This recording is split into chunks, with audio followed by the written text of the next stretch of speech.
In 1973, a 22-year-old California surfer stood at a grape crusher making Chardonnay under the direction of a demanding Croatian winemaker. 3 years later, that wine beat the finest white Burgundies in Paris. The surfer was Barrett, and Napa Valley was about to become much larger than anyone imagined. 2 decades later, Beau's wife made a Cabernet so coveted that a 6-litre bottle sold at a charity auction for $500,000. And when mountain roads turned vineyard visits into half-day expeditions, she learned to fly a helicopter.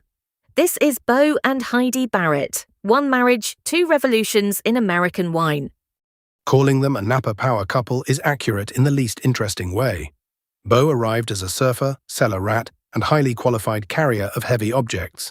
Heidi became a winemaker, pilot, scuba diver, painter, ceramicist, and jeweler.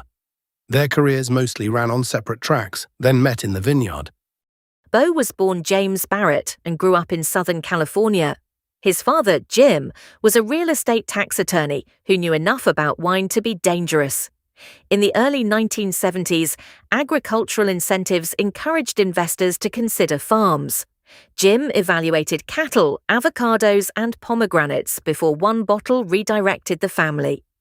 The bottle was a 1968 Robert Mondavi Cabernet, tasted at the Brown Derby. Jim soon purchased the neglected Chateau Montelena property for roughly $1 million. The roof had partly collapsed, the floor was dirt, the vineyards were overgrown. It was not the obvious setting for an international wine triumph. Beau came north after high school in 1972. At first, he was allowed to work only in the vineyard. Mike Grgich, Montelena's first winemaker, noticed that he worked hard and pulled him into the cellar. Grgich's philosophy was blunt. Wine is 10% art and 90% sanitation. So Beau cleaned. Then he cleaned things that had already been cleaned. By the 1973 harvest, the cellar crew had 3 people, 1 crushing, 1 pressing, and 1 racking. Beau operated the crusher. This matters because Mike Grgich made the wine. Beau was a young cellar worker learning the trade from inside it. The Chardonnay did not come from Montelena's estate.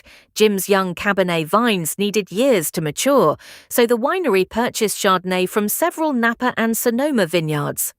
The wine that would become an American icon began as a collaboration among growers, a small cellar crew, and a family still repairing its winery.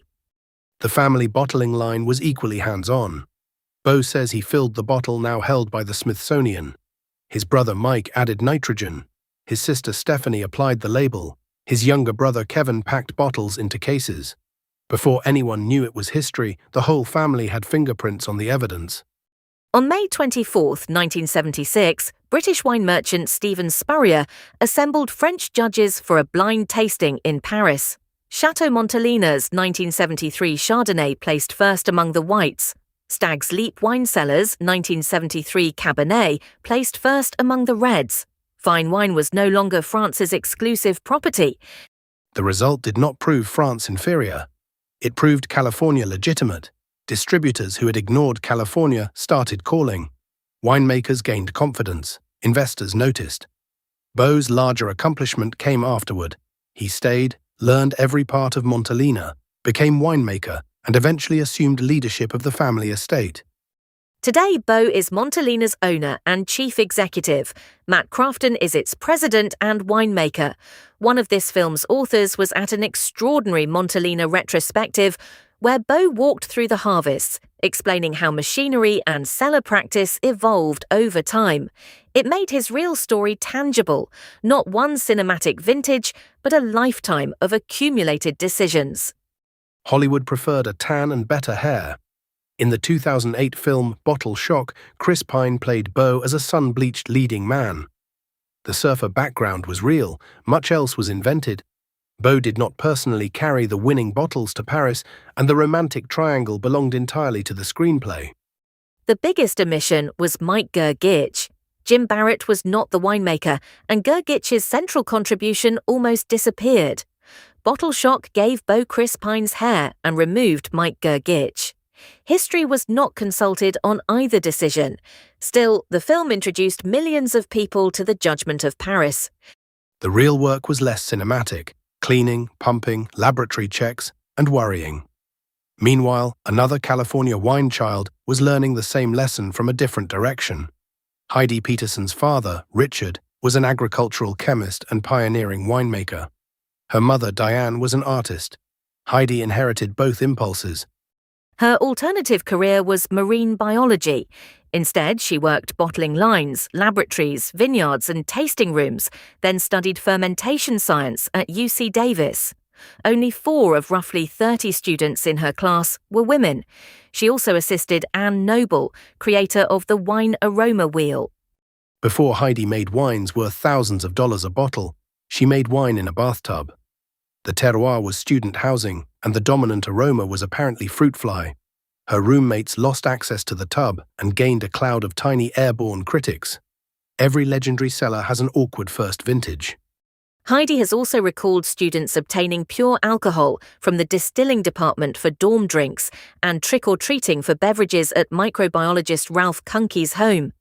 The stories are best understood as mischievous Davis folklore, not a recommended laboratory protocol. At 25, Heidi became winemaker at Beulah Vineyards. She woke at night worrying about barrel plans and decisions that affected other families' livelihoods. In 1988, she began working as what she calls an independent winemaker. She was not dropping in with advice. She made the wine and owned the responsibility. At Dalla Valle, working with Gustave Dalla Valle, she helped develop Maya, the estate's Cabernet Sauvignon and Cabernet Franc blend. Consecutive 100-point scores from Robert Parker established her as one of Napa's most important winemakers. Her signature was not simple power, but perfume, texture, balance, and age-worthiness. Then came Screaming Eagle. Jean Phillips was a real estate agent with an Oakville vineyard, selling most of its grapes. Richard Peterson introduced her to Heidi. In a small stone barn, Phillips and Barrett created the first commercial vintage in 1992. Robert Parker rated it 99 points, not 100. Tiny production, an exceptional vineyard, meticulous winemaking, critical acclaim, and secrecy combined into the modern cult Cabernet formula. Heidi did not invent the category alone.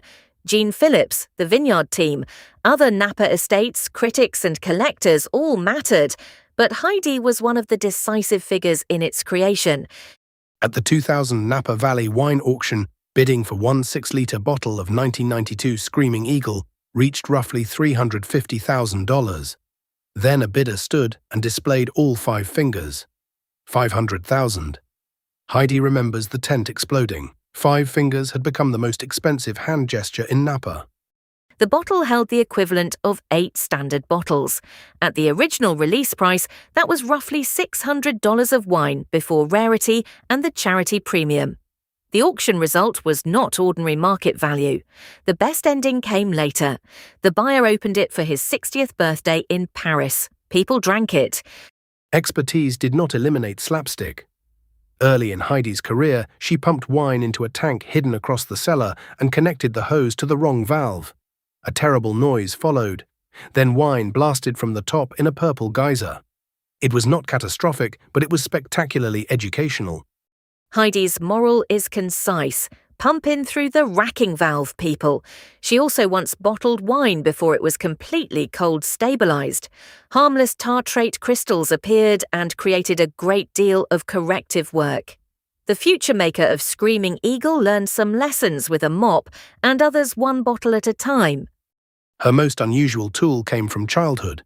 Heidi's father flew fixed-wing aircraft and helicopters in the military. To her, a helicopter was a real magic carpet, forward, backward, sideways, straight up. She carried the ambition for about 30 years while making wine and raising a family. Eventually, she earned her license and began flying a Robinson R-44 to remote vineyard sites. Bo says Heidi normally does the flying. Mountain trips that could consume hours by road became flights of about 15 minutes. Most winemakers complain about Napa traffic. Heidi Barrett found the 3-dimensional solution. On her first solo work visit to Kenzo Estate, the staff poured outside after she landed and stared as though someone had arrived from Mars. Heidi had finally flown herself to work, and she remembers never walking taller. The helicopter was not a rich winemaker gimmick. It was a lifelong ambition that became genuinely useful. Bo and Heidi married in the mid-1980s. Their professional lives remained largely separate.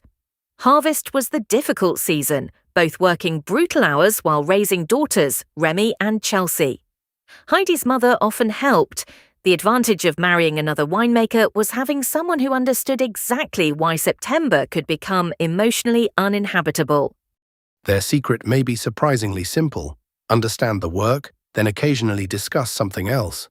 They share scuba diving, skiing, flying, gardening, and outdoor adventures. Bo once observed that scuba and winemaking have one obvious similarity. Both require an alarming amount of expensive specialized equipment. And after making some of America's most celebrated Cabernet, Heidi has named cold beer among her favorite post-work drinks, Blue Moon or a small Coronita. Great winemakers apparently understand that not every evening requires a decanter, a score, and 45 minutes of solemn analysis. For decades, the careers ran in parallel: Bo at Montelena, Heidi across Dalla Valle, Screaming Eagle, Grace Family, Paradigm, and other estates. Heidi also started La Sirena in 1994. Then in 2008, Bo and Heidi created Barrett Barrett from their Calistoga estate. Their division of labor reflects their strengths. Bo concentrates on vineyard and farming. Heidi directs day-to-day winemaking. They overlap on harvest timing and blending. Bo's identity is rooted in continuity and long stewardship of one estate. Heidi's is rooted in adapting to distinct vineyards. Together, continuity meets interpretation. La Sirena itself began almost by accident. A client abandoned a 200-case Sangiovese project after the wine was made. Heidi borrowed money, bought it, and had about 30 days to create a brand, label, packaging, and permits. Nothing inspires brand strategy quite like finished wine waiting for a home. Heidi and Bo found the name La Sirena on a card from the Mexican game Loteria. The mermaid joined Heidi's love of wine, scuba diving, and marine life. The label was modelled on Heidi herself. What began as emergency improvisation became her independent creative home. That home became physical in spring 2026. After more than 30 years, La Sirena opened its first dedicated tasting room in Calistoga. The space holds Heidi's wines, paintings, ceramics, jewelry, and mermaid imagery. A celebrated maker who spent decades building wines for other estates finally has a public room of her own. The timing is unusually satisfying. 2026 marks 50 years since the Judgment of Paris, while La Sirena begins a new chapter. Bo's family helped prove California could stand beside France. Heidi helped create Napa wines collectors pursued with the intensity once reserved for Bordeaux and Burgundy. The next generation grew up inside both stories. Remy worked summers at Montelena and now directs sales and marketing for La Sirena. Chelsea studied viticulture and enology at Davis, completed harvests in Austria and Australia, worked at Opus One and Joel Gott, and became a winemaker in her own right. In 2016, Heidi, Remy and Chelsea launched Aviatrix, a family project with a name perfectly suited to its pilot winemaker founder. Succession here is not a ceremonial handoff. It is another harvest, another set of decisions, and another generation deciding what independence should mean in an increasingly expensive Napa Valley. Bo began at a crusher on a wine that showed California could compete with France. Heidi helped make wines collectors chased around the world, but their durable legacy is less glamorous. More than 50 harvests, a family raised through vintage pressure, vineyards tended, mistakes absorbed, and independent businesses kept alive. One arrived in Napa as a surfer. The other eventually began arriving at vineyards by helicopter.